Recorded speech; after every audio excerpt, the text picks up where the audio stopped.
Congratulations. That is so cool that he's giving you this opportunity. I mean, I thought you didn't want to be a pot guy. I don't, but now I'm a pot guy with the J-O-B. Can you believe it? I'm a comedy writer! I totally can't. And I couldn't have ever done it without you, Teach. How about I go upstairs and I whip us up some of my famous breakfast soup dumplings. Ooh, love that. Yeah. I'll be right up. I love this show. I love this show. As I told you in the green room, I've talked to Chris, I've talked to Aya, and Who everybody. Are they? Your co-stars. Oh, there's other people on the show? No, it's actually just you. It's your show. Okay, cool. It seems like all of you are so happy working on the show. Like it's like the kind of job that you get maybe once in an entire career as an actor. Yeah, I mean, it's very rare. I mean, you have a lot of actor friends, and you hear about their stories and what their experiences are like on set, and we're just so #blessed, I guess. You know, you go to work every day telling a story that you believe in, that you really enjoy telling, being able to push the envelope as much as FX will allow us, and Steven and the writers will allow us to do, and we just have a great time. We eat a lot of donuts. What kind of donut? What's your favorite kind of donut? Apple fritter. Apple fritter. Yeah, I and I Postmate in donuts from Donut Friend at least once a week. It's how you keep rapport going strong on set. I'm a big glaze guy. I just like a plain glazed donut. I like a good glaze. I mean, I don't judge against. I like all donuts.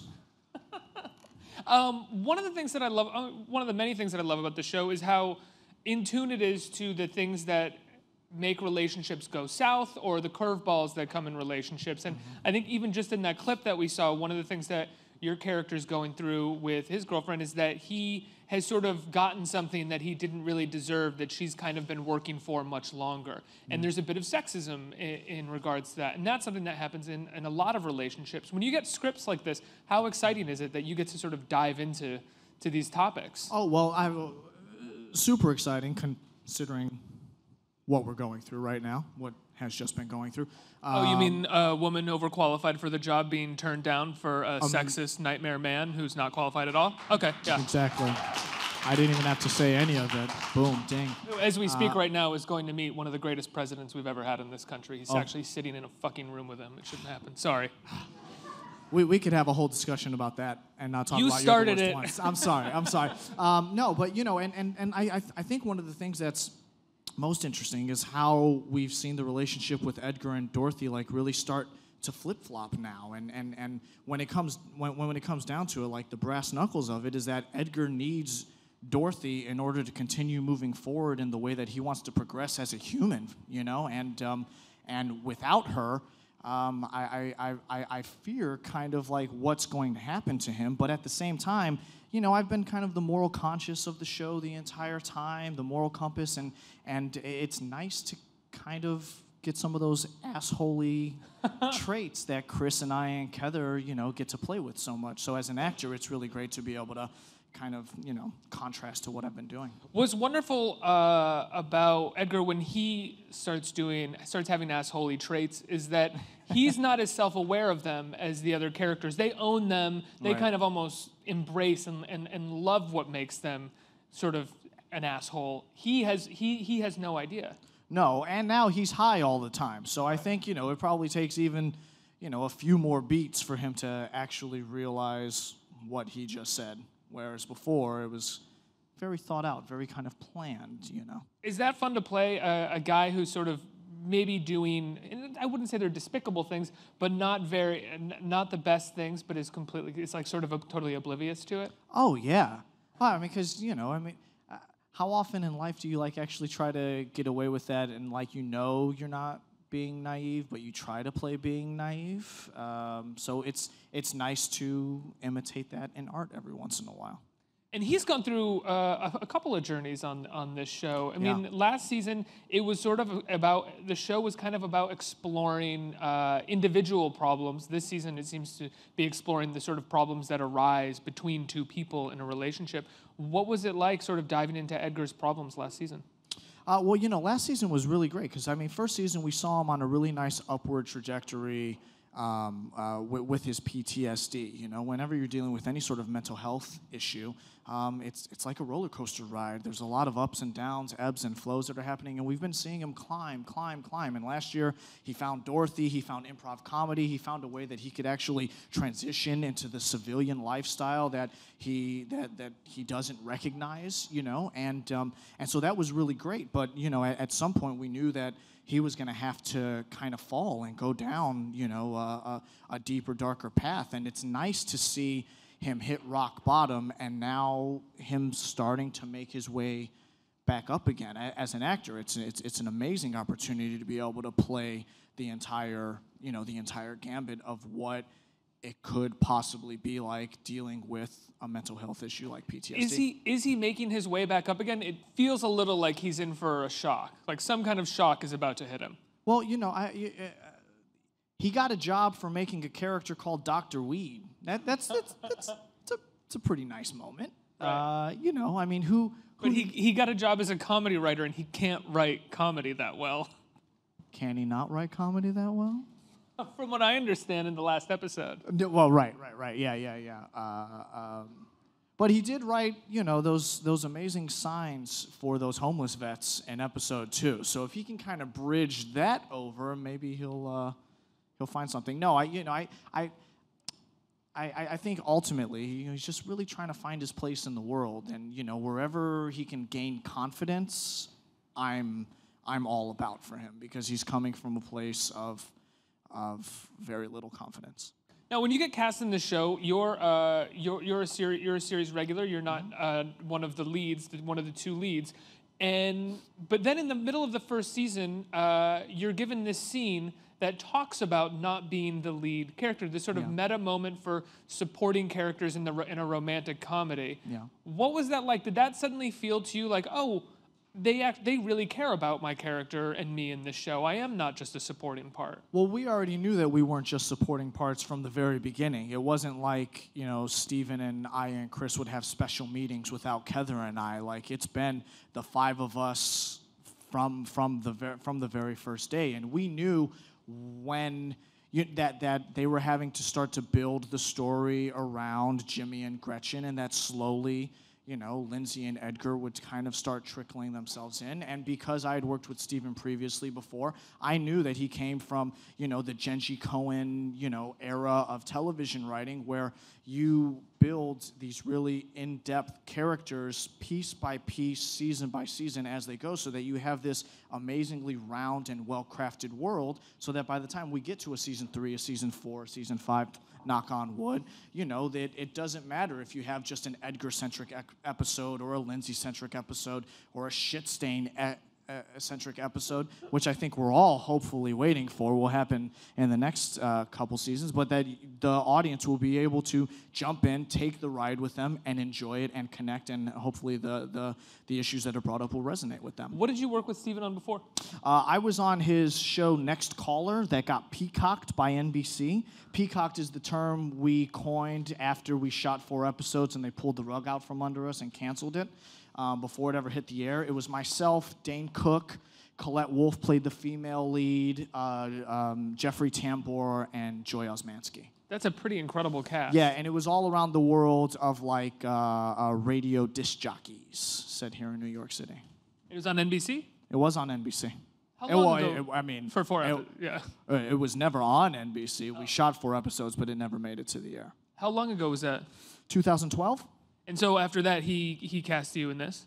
Yeah, after that, I think Steven took a little time to kind of, reflect on I don't want to speak for him, but reflect on the stories he wanted to tell, and out of the heartbreak that was the canceling of his very first show, You're the Worst was born. So, while that was a really tough time for all of us, you know, especially them. Everyone in the cast moved from LA here. I think Jeffrey and I were the only two who lived on the East Coast at that point. You know, then he, you know, met up with John Landgraf and FX, and we've got this here. Now, a lot of stuff that happens on You're the Worst, I could imagine would be fairly difficult for an actor to have to do. Has there been anything that you've had to do where you've been like, oh man, I got to do that on camera? Anytime you're doing anything that's like sexual is hard to do on camera because it's all make-believe. And so for anybody who's watching, like, it's just like learning a tango, you know? Like, you have to know that you're doing the right steps and that you're making the right move and that your partner is comfortable and that you're comfortable. And meanwhile, you've got like 60 fucking people, you know, with mics and cameras and just looking at you with a cock sock on or some like nipple pasties or something. Have you ever caught an odd look when that was like one crew member who just didn't know how to avert his eyes well? No. We have amazingly like respectful people working on Philip You're the Seymour Worst. Hoffman and Boogie Nights kind of thing, just sort of like. Well, no, thankfully, luckfully. That's a new. That's right. You coined that in the green room. I claimed it in the green room. Luckfully. Hashtag luckfully. Let's put it out there. 2016. But no, I mean, luckily everyone's extremely respectful and of the process, and we usually close the set off as much as we possibly can when things like that happen. But it's inherently awkward for anyone who's involved in that because you're not with that person and you're having to pretend like you are intimate with that person in that way. And that's just, you know, when you get done, then you go get a donut. But you don't eat a donut before because you have to be naked on screen. You want to look good. I mean, I'm in my underwear a lot. Not nearly as much as Aya, Chris, and Kether are, but a lot, you know? So, like, donuts are for after we know that the underwear shot is gone. Do you do like heavy workout sessions before underwear shots? Or are you like, do I have an underwear shot on the call sheet today? Okay, where's my pull-up bar? I'm going to do some push-ups beforehand. I go into heavy Edgar regimen 4 months before we start shooting. I wake up at the same time every day. I eat the same meals every day at the exact same time. I work out at the same time every day. I wear the same 5 different homage. That's not a word either, man. I'm just making up good ones today. Luckily, your homage Luckily, works. I'm homage. But just outfits that are always kind of on repeat because as a person who is very structured within their lifestyle, but I've never known what it was like to be in the Army or be in that regimented of a lifestyle. So I try to, you know, and throw myself in it for the first 4 months before we start shooting so that by the time I get there, I'm in peak physical condition for what I want Edgar to be like and comfortable to be in those underwear scenes, but also have that in my mind frame that, you know, I need to break out of this box because that's constantly what we're trying to do with Edgar is break him out of that box. Well, that's crazy. I don't think I've ever. Usually, people talk about movies and doing stuff like that for movies. I rarely hear people talk about TV shows, especially a comedy, where they sort of get that embedded into their character physically. What brought that on? When did you feel like you had to start doing that for Edgar? Well, you know, I mean, I overall, like as a person, I try to eat as healthily as I possibly can. I try to be very conscious of the things that I'm putting in my body. Well, the donuts are the cheat. You know, we gotta have one cheat. You know, whether it's a day or a week or an item. But there's donuts around. I'm not gonna not have a donut. I know. I'm gonna have at least the base. Hopefully, I will eat the other half with me so that we feel better about ourselves.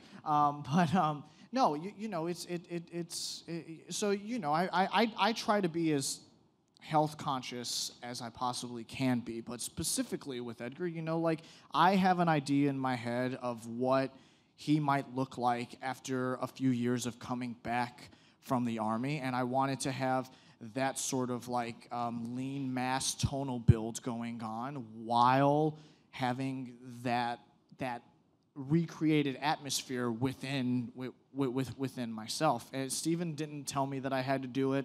FX never mentioned that I had to do it. It's just something that kind of helps me get back into Edgar mode. Because after we get done shooting, it takes me about, I stopped working out. I just started working out again last week. So what, we stopped shooting in September? I've taken almost a couple months off.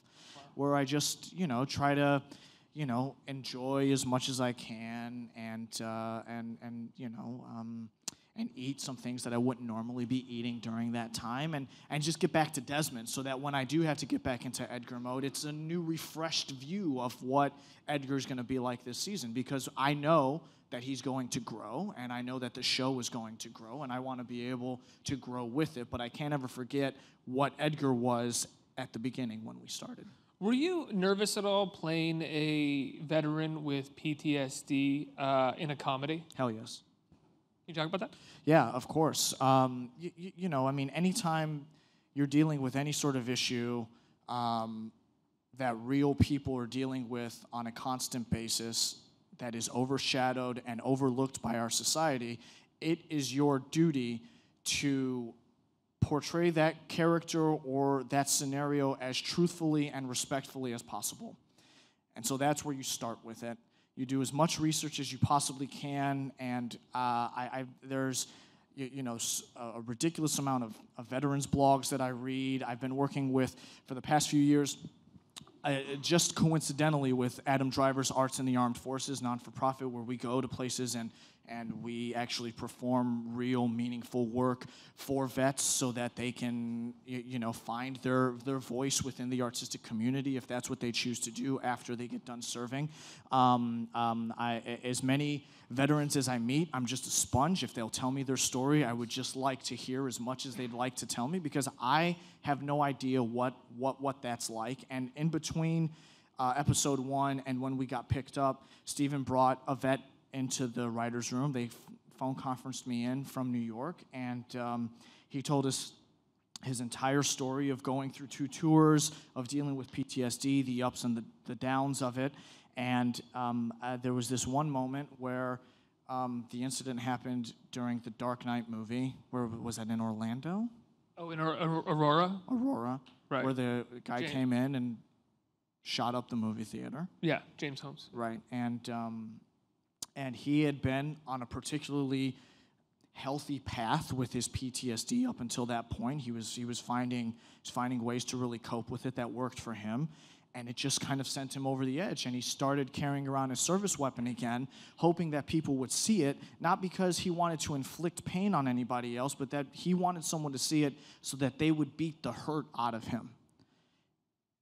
And when he said those words to me, I lost it, and I was glad that I wasn't there with him, because, you want to be strong for someone who's sharing their truth with you like that. And it was just kind of like, oh, fuck. Yeah.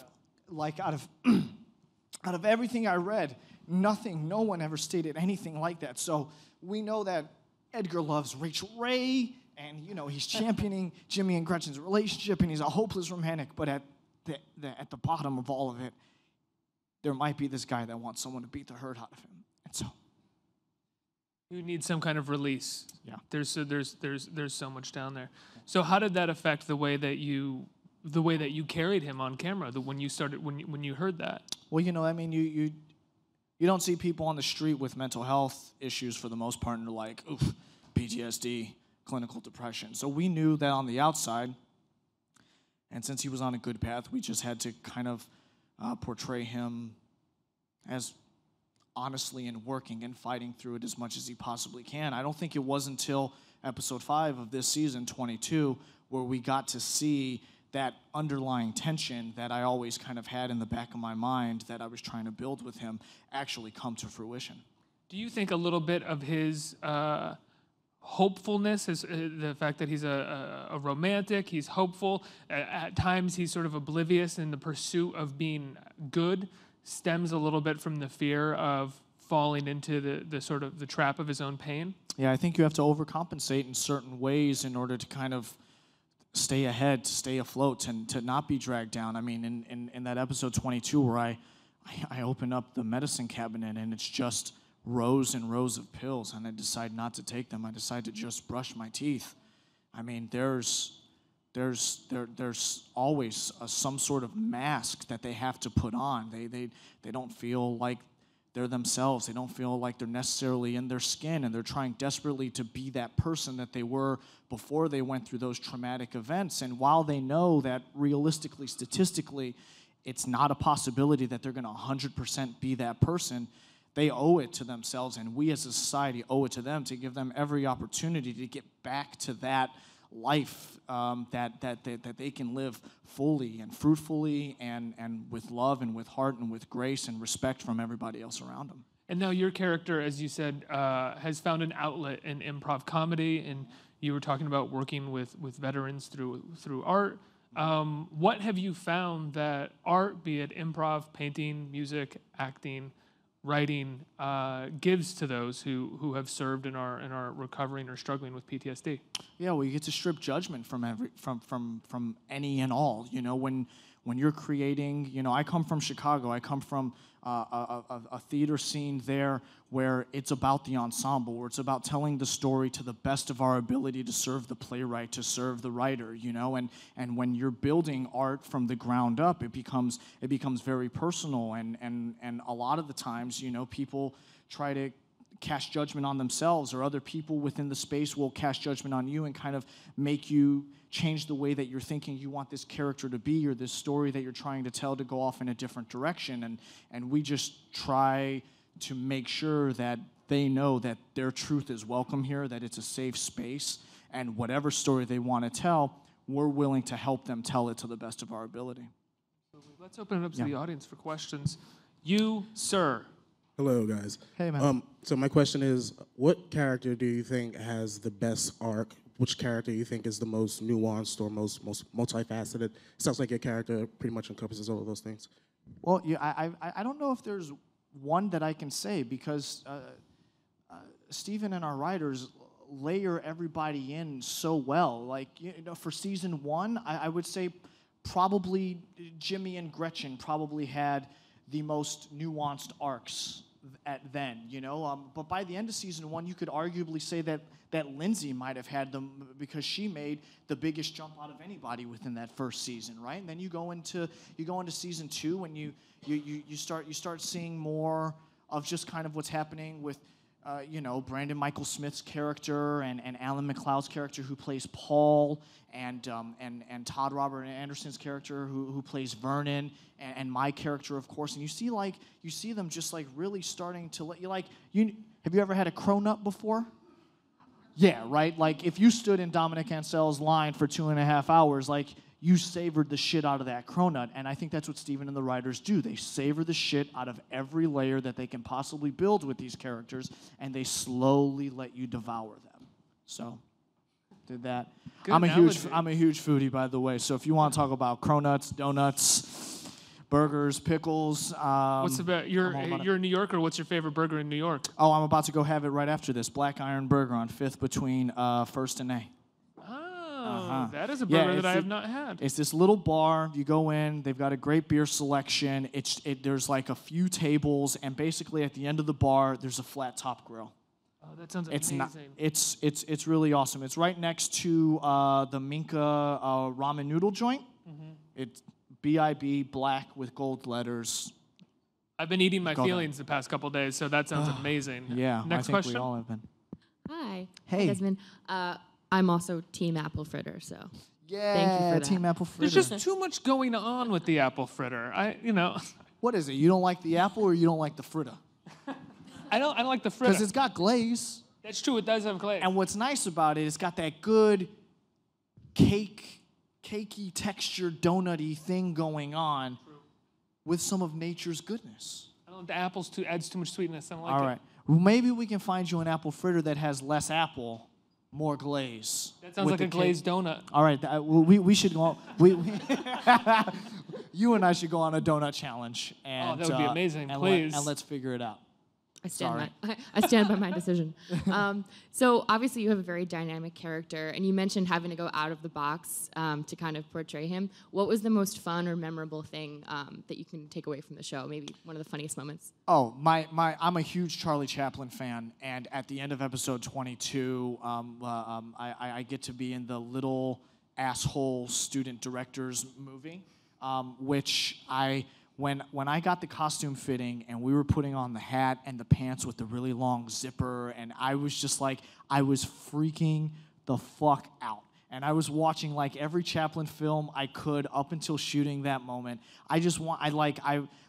There's just an innate, amazing story that he was able to tell physically through comedy that I yearn to get back to, and that I would like to see us, rebring into the mainstream audience. Do you take Chaplin over Keaton? Buster Keaton. Sorry, guys. Yeah. That's kind of like that's kind of like saying, do you take Michael Jordan over Magic Johnson? Yeah. I'm from Chicago, so I do take Michael Jordan over Magic Johnson, but as a sports fan, I could argue all day that, Magic did something for the game before Jordan was ever there, and then Jordan, like the relay runner, just took the baton and took it to kind of the next level. So I think I do Chaplin over Keaton, but by a 0.06 margin. Very slight. Speaking of Chaplin, everybody should go watch The Great Dictator. It's a good movie. Next question. I wanted to know, do you consider yourself to be a method actor? I have a method, but I don't know if I would consider myself a 100% method actor. We found out that very early on in season 1 that Edgar had a heroin addiction. I don't like needles, and I'm definitely not going to be putting them into my arm voluntarily, so I didn't go up and shoot up. But, throughout my earlier days of being in college, I've smoked marijuana before. I've had one too many drinks, unfortunately, and not that I condone it or say that that's what you should be doing in your life, but I know what it's like to kind of elevate my mind, my body into a different place through those two avenues that I'm speaking about. So I just try to kind of use that as the sort of thing. But if I had the opportunity to go full method, I have nothing but the utmost respect for actors like Daniel Day-Lewis, who have the resources, the availability, and the guts to kind of do that full out to portray a character. That's something I would definitely like to do more of at some point, but I don't think I'm necessarily quite there just yet. Who's the actor that you saw growing up that made you want to become an actor? John Leguizamo. Really? Without a doubt. The Pest. Well, I mean man, I hope Super Mario Brothers. I hope I don't cry again telling this story.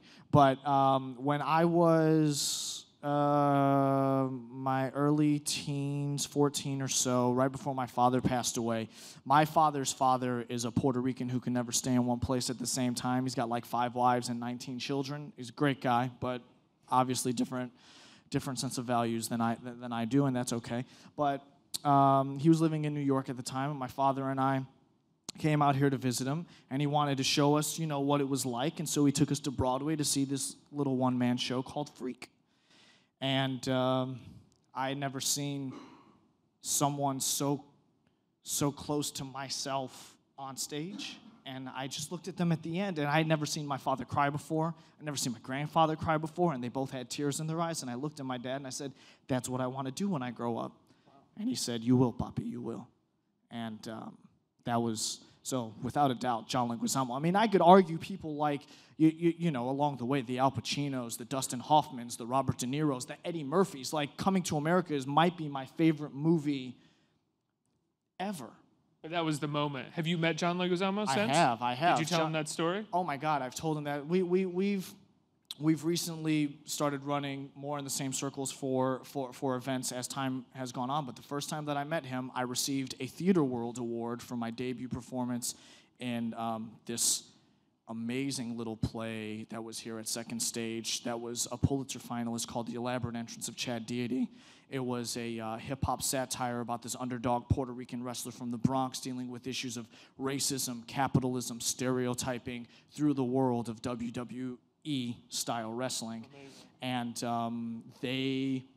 what the Theater World Awards do is they find someone who is similar to the actor that they're giving the award to or has some sort of connection to them and has them present them the award. And I had no idea that John was presenting me the award. And I was there doing whatever publicity I had to do before it, and like this was the year Motherfucker with the Hat was getting like the ensemble award. So like, you know, like Chris Rock was there, Bobby Cannavale was there. Like I was just excited to be in the same space with these dudes. And then they like brought me over to my seat, and I like looked at the paper that the usher had in my hand. I was like, yo, whoa, hold on, what? Can I see that? And they were like, yeah. I was like, this says John Leguizamo's presenting me with the award. They were like, yeah.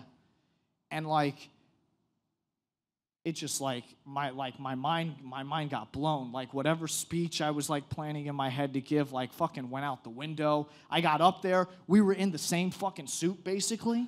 Like, and it was a picture that's floating around that's on my personal Facebook page is they took a photo of us shaking hands for the first time, and we said it to the exact same nice suit. That was the very first thing that John and I said to each other at that point. And then I made a joke about it on how, you know, all Latinos have the same stylist. But yeah, so that was pretty amazing. How did he respond to hearing that story? Because that's one of those stories that it means so much to you in that moment. And then a lot of times when you tell a celebrity or another actor that, they're not necessarily mean about it, but it's so hard to connect to that because you're just kind of like, okay. No, I would have to say honestly and truthfully that it touched him as well. Oh, you wow. know, John's incredibly amazing and has such a huge heart, and it shows throughout his work throughout the years. You know, like no matter what character he's playing, he always finds the love. He always finds where the heart is in that character. And I told him about that, and you know, we talked a little bit about his upbringing with his father and my upbringing with my father, and you know, not that they were like mirror images of each other, but they were similar into the effect of I grew up in Chicago, very lower middle class. He was in New York, bouncing all around, you know, Queens and Brooklyn, and you know, very lower middle class. And it's ironic to, I think, I don't know, where there's maybe like 15 or 20 years between us, but to have, you know, two people, you know, whose lives have taken similar paths and whose careers, you know, have taken somewhat similar paths. You know, I mean, I don't think that's coincidence. I think there's something else, you know, in the world that helps forge these moments together. Absolutely. Desmond, I have to ask, You're the Worst, is it the season finale that is coming up next week? Yo, I just found this out. Yeah. They are... It's a 1 hour season. It's a 1 hour season finale. So I guess they're taking episodes 12 and 13, and they have cut them together to be one nice, long, beautiful story that Steven's really excited about. I mean, we shot them as 2 different episodes, but they're going to air as one long season finale next week. And that is that Wednesday night next week? Wednesday night, 10 p.m. Wednesday night, 10 p.m. You're the Worst season finale. Thank you so much for being here. Thank Congratulations on the me. show. Thank you. Appreciate it. Thank you.